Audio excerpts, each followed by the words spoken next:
Iš ko gaminamos Cedral dailylentės? Jeigu žiūrint į sudėtį, tai 40% visos dailylentės sudėties yra cementas, 40% yra kvarcinis smėlis ir likę 20% yra tos papildomos rišančios medžiagos, tokios kaip celiuliozė, yra ten koalinas ir dar labai smulkios medžiagos, kurios iš principo, kurių reikalingumas yra užpildyti visus mikrotarpelius, mikroporas, kad dailylentė būtų kuo tankesnė ir kuo tvirtesnė. Kur jos gaminaus? Taip, klasik arba kaip dabar jau keli metai mes vartojam LEP, dailylentė gaminama Naujojoje Akmenėje. Pačiai gamyklai yra beveik 10 metų. 10 metų jos gaminamos, taip turbūt Naujojoje Akmenėje. Pati gamybos technologija šitos dailylentės, tai yra visos medžiagos yra miksuojamos ir maišomos su vandeniu.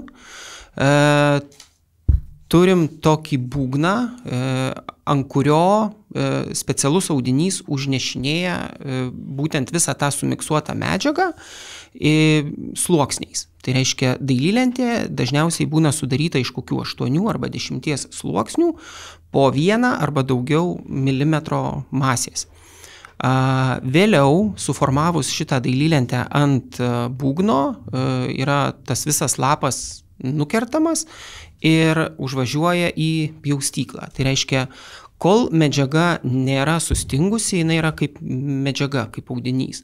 Yra minkšta ir ją gali iš principo formuoti.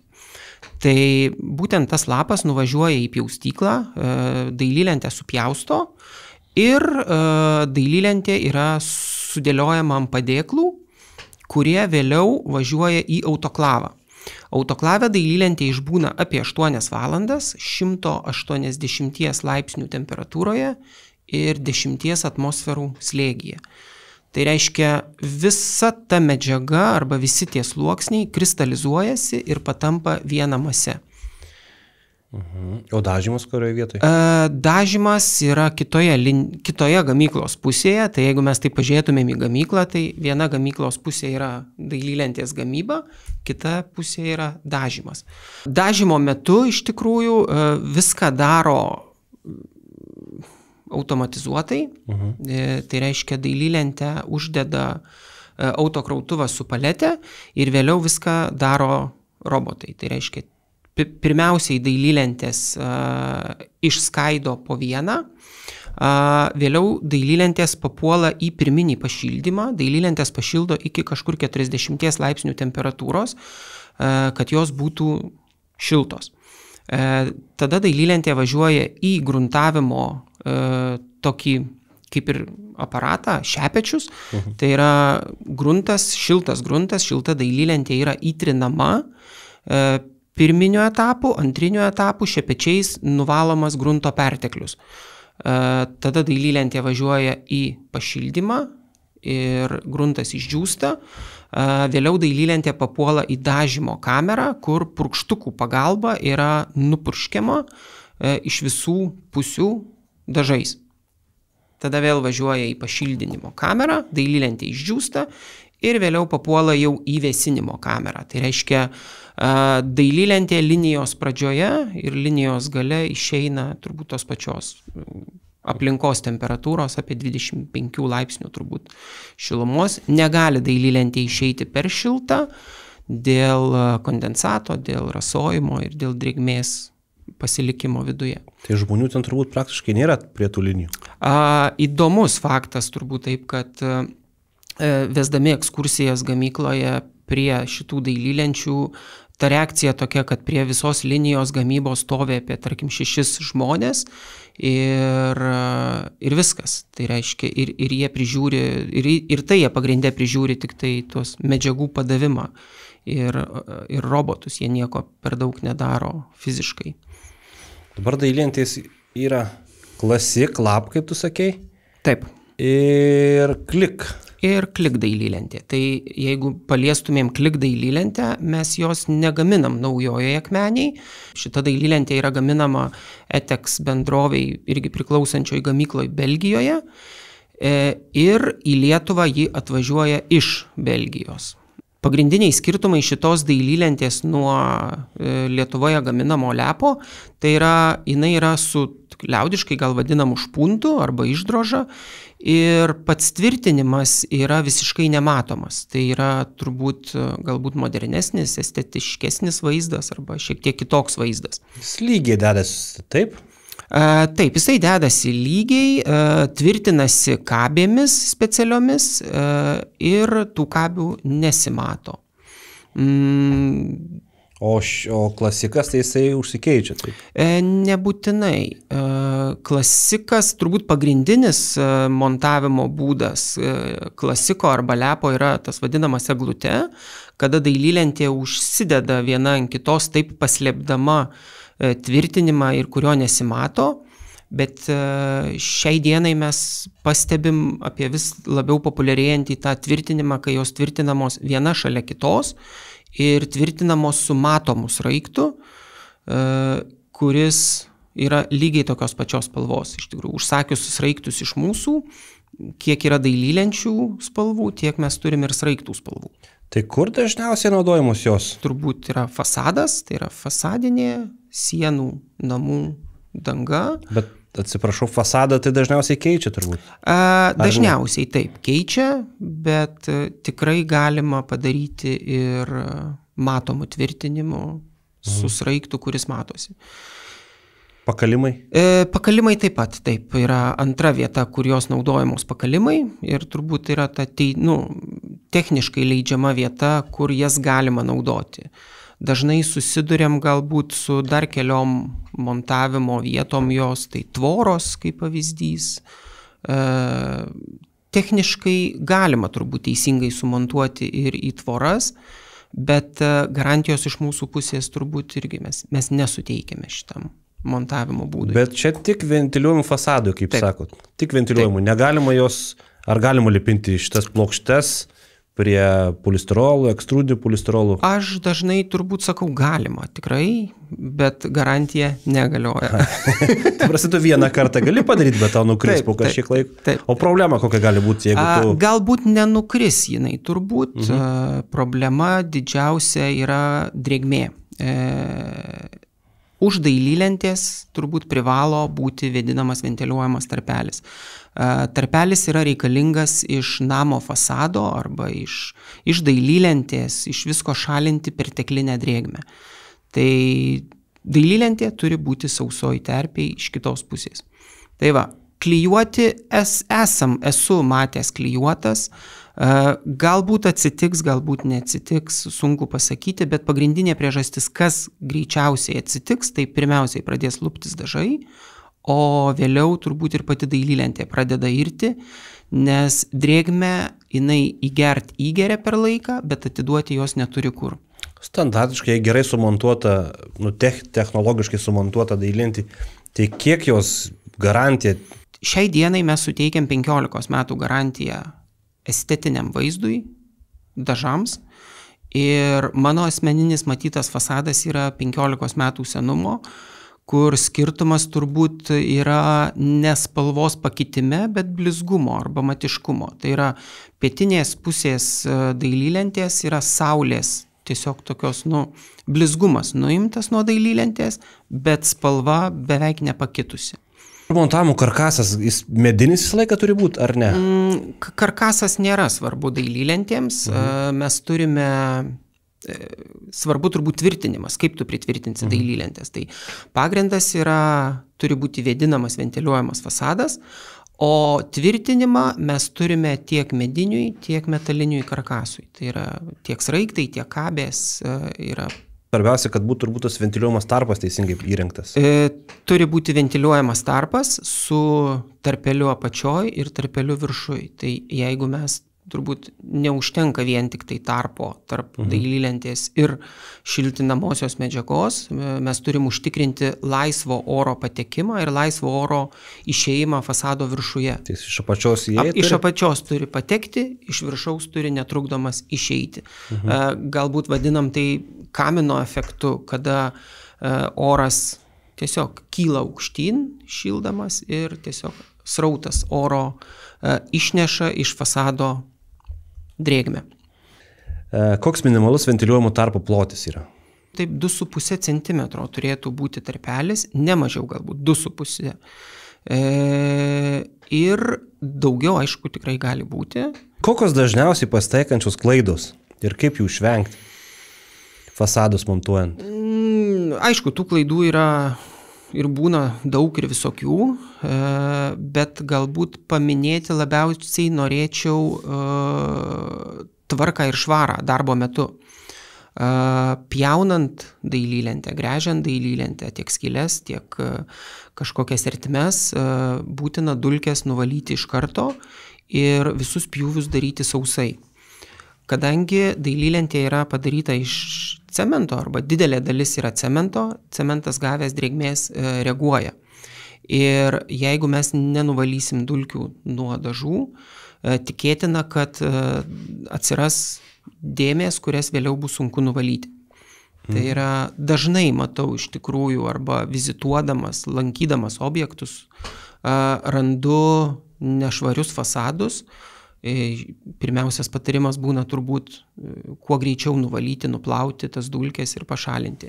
Nes dažnai turbūt mitas yra, kad oi čia nusiplaus su lietum, bet tokia praktika parodo, kad nenusiplauna.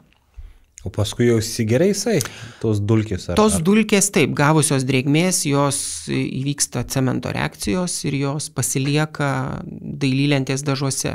Kol jos yra šviežios, turbūt jas galima nuvalyti su 10% citrinos rūgšties tirpalu. Tai yra tiesiog maisto prekių parduotuvėse citrinos rūgštis būna tokie grūdeliai, skiedžiam su vandeniu, pasidarom 10% tirpalą ir nuplaunam tiesiog su tuo tirpalu tas dėmes. Dažniausiai tai padeda, jeigu tai nėra įsisenėję ilgiau. Aš kažkaip įsivaizdavau, kad būna ventiliuojamų tarpų uždarimas, turbūt labai dažna klaida. Taip, tai yra turbūt pati didžiausia problema ir gaunam pretenzijų, kad dailylentėm kažkas atsitinka, dažniausiai lupasi dažai arba kažkokios dėmės atsiranda, tai turbūt procentai sunku įvardinti, bet kokie 95% tokių atvejų atvažiavus mes randame uždarytus tuos tarpelius. Geriausiu atveju uždarytus, blogiausiu atveju turbūt tarpelių visai tenai nėra. Yra dar viena tokia irgi turbūt bėda dėl pačio sandėliavimo. Žmonės įsivaizduoja, kad čia fasadinė medžiaga ir kas jai atsitiks. Ašgi ją galiu laikyti bet kur, bet kaip ir su bet kuo. Tai dažnai žmonės tiesiog pasideda po atvirų dangum, ant jų lyja, jos šlampa. Ir to pasekoje ne tik taigi irgi atsiranda dėmės, bet net jeigu jos pastovi kelias žiemas, esu matęs iš tikrųjų dailylentės pas klientą, kur palaikė taip ant lauko porą metų, jos tiesiog suiro, nes gavusios drėgmės žiemą pašalusios, ledas suardo tą medžiagą. Mes turim tokias 3 auksinės taisyklės. Jeigu nori, kad fasadas būtų ilgai ir nuobodžiai, tai teisingai montuoti, įrengti vėdinimą ir teisingai sandėliuoti. Tai tokie 3 auksinės taisyklės. Tai gal nuo pradžio reiktų teisingai sandėliuoti? Teisingai sandėliuoti. Ja.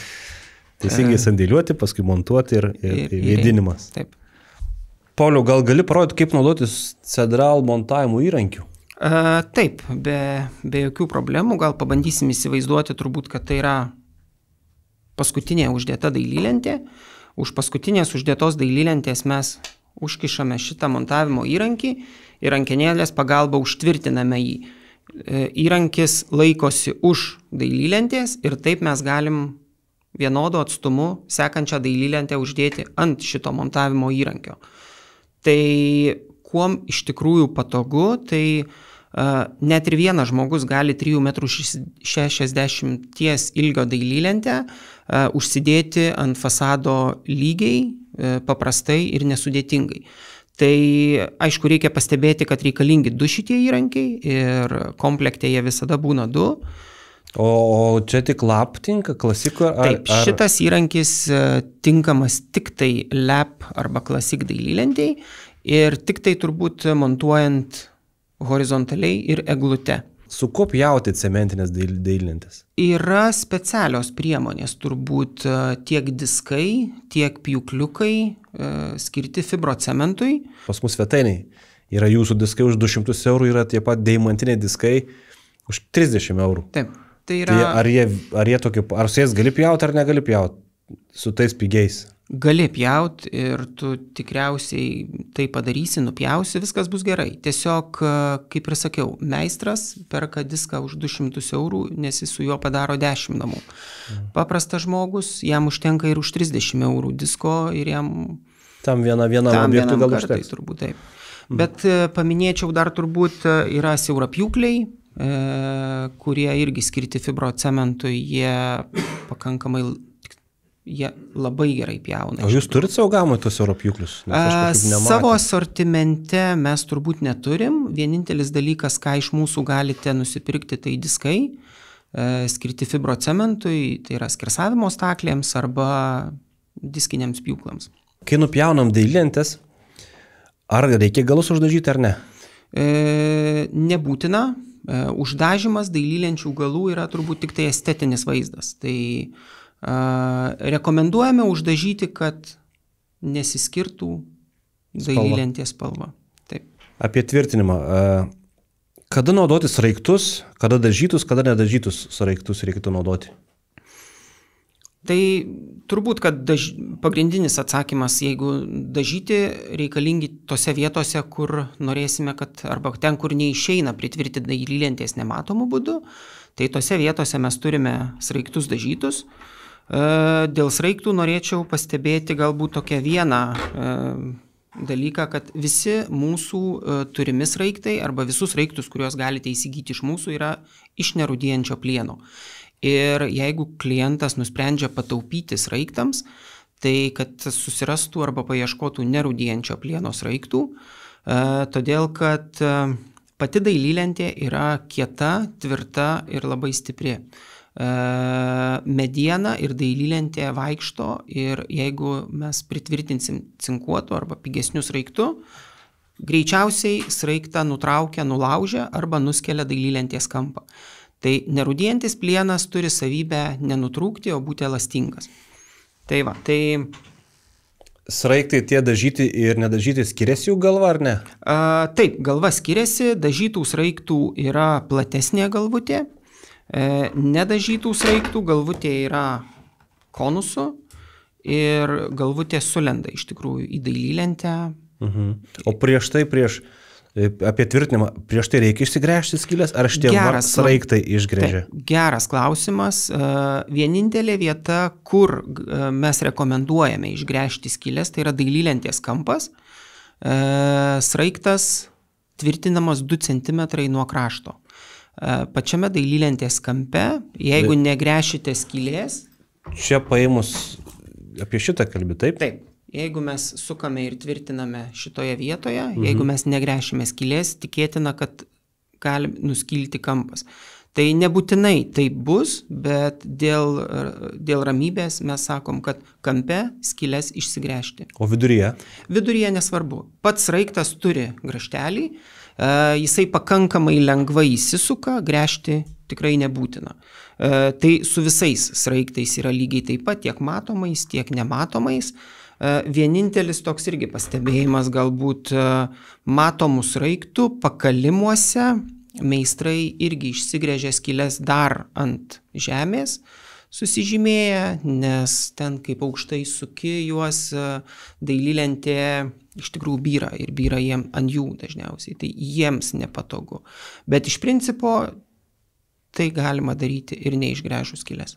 Bet sraigtai šitie naudojami tik tai su Classic Lab sistema, taip? Nebūtinai. Matomų šitų sraigtų mes rekomenduojame visada įsidėti bent jau dėžutę, nesvarbu kokias dailylentės užsakote, todėl kad viršus, angokraščiai, apie duris, apie garažo vartus yra vietos, kur tu turi užbaigti kažkokiu tai matomu tvirtinimu ir tam yra būtent skirtas šitas dažytas sraigtas. O Kabės kur naudojamos? Kabės yra naudojamos tik tai klik dailylentėj, tai paprašysiu šitos dailylentės. Klik dailylentė gaminama 12 mm ir vėliau yra išfrezuojami jos tie išdrožos, turbūt lietuviškai. Kabės pagalba mes ją pritvirtiname ar tai prie medinio, ar tai prie metalinio karkaso ir sekanti dailylentė užsikabina už kabės apačios ir taip kabės nesimato. Tai dailylentė nesitvirtina per save, iš principo, jeigu mes dailylentę labai norėsim, mes ją pajudinsim, sienoje jinai yra laisvai pritvirtinta. O teisingai, tos kabės duoda kartu su sraigtais iš karto. Ar atskirai reikia pirkti juos? Komplekte yra prie kiekvienos... Komplekte prie kabės yra ir sraigtai, jeigu užsisakote į medinį karkasą, jeigu imame su metaliniu karkasu, tai prie kabės bus kniedė. Jo, sraigtus tai naudoja dažnai ir praktiškai juos perka labai dažnai. Jeigu perka jau dailylentės, perka į sraigtus, jau praktiškai visada. Bet priedus perka pakankamai retai. Ir taip. Ir tada vargsta. Tai dabar klausimas, kokie tie priedai, taip jau trumpai mes prabėgant, kokie jie yra ir kuriuos rekomenduotum 100% pirkti, kuriuos, sakykim, galima tik kitais būdais apsidirbti. Tai vėlgi... Galbūt paliečiant tuos priedus mūsų, tai yra visi mūsų profiliukai yra aliuminiai. Spalva užnešta milteliniu būdu. Pats profiliukas padarytas iš 1 mm storio aliumo. Tai yra, kuom tai yra gerai, tai yra tvirtas, standus ir lengvai dirbti su šito profiliuku. Dabar sprendimai yra turbūt visoms namo vietoms, kuom naudotis arba ką pasirinkti turbūt jūsų arba galutinio vartotojo teisė. Bet šiaip, pavyzdys, profilinių kampinį tu gali kažkaip apsidirbti tenai. Galima, bet, pavyzdžiui, tuos ventiliacinius profilius, ten pradžios, pabaigos arba ten prie palangės, tai to, kad tu net... kaip tu paprastai pasidarysi, tu paprastai nepasidarysi, tu nerasi išeities, nebent net neįsivaizduoju, kaip padaryti be jų. Turime ventiliacinį profilį, būtent šitiem tarpeliams uždengti arba paslėpti. Ventiliacinio profilio paskirtis yra turbūt viena – neįsileisti į fasadą graužikų, kenkėjų, širšių, bičių ar panašiai. Dažnai vėlgi klausia manęs, ar reikia naudoti. Turbūt, kad teoriškai galima jo ir nenaudoti, jeigu tu nebijai kažkokio kenkėjo. Net ir fasado viršuje aš tikrai rekomenduoju šitos profiliukus dėti, nes per tą tarpelį gali įskristi širšė ir jūsų fasadė susisukti tokį nemenką, nemažą turbūt lizdą, kuris gadins. Dar viena vieta, kur aš visada iš tikrųjų rekomenduoju, tai viską galima pasidaryti be profiliukų, tikrai galima ir dailylentę supjauti 45 laipsnių kampu. Gali dažnai žmonės panaudoja tą pačią dailylentę, kitos spalvos, išryškinant angokraščius arba išorinius kampus. Bet dažniausiai, kaip aš rekomenduoju, tai išorinį kampą panaudoti arba būtent panaudoti mūsų išorinius kampus išoriniams kampams ir angokraščiams. Skirtumas nuo skardinių arba kitokių turbūt pigesnių alternatyvų, tai kaip ir sakiau, aliuminis, net ir pažeistas, jisai nerūdys ir iš kitos pusės pažeisti jį yra daug sunkiau ir daug daugiau jėgos reikia.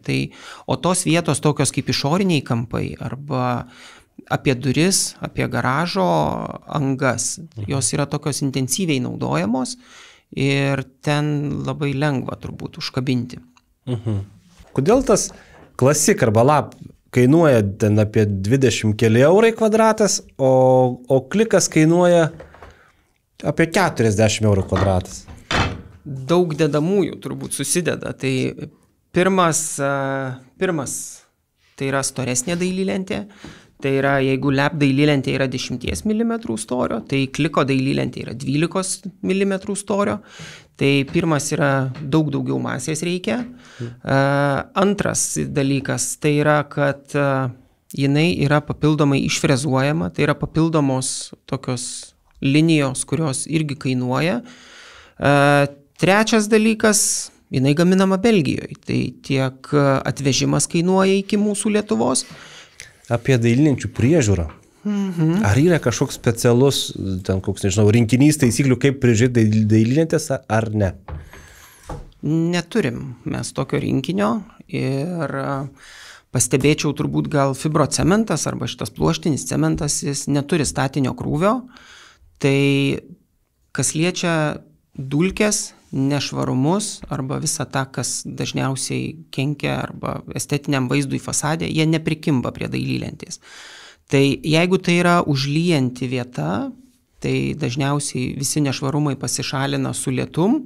Jeigu tai yra šiek tiek drėgnesnė vieta, kur daugiau medžių, šiek tiek vėjo, galbūt lietaus negauna, užtenka tiesiog su vandens srove, žarna, ta laistymo žarna nulieti ir dulkės tiesiog nubėga žemyn.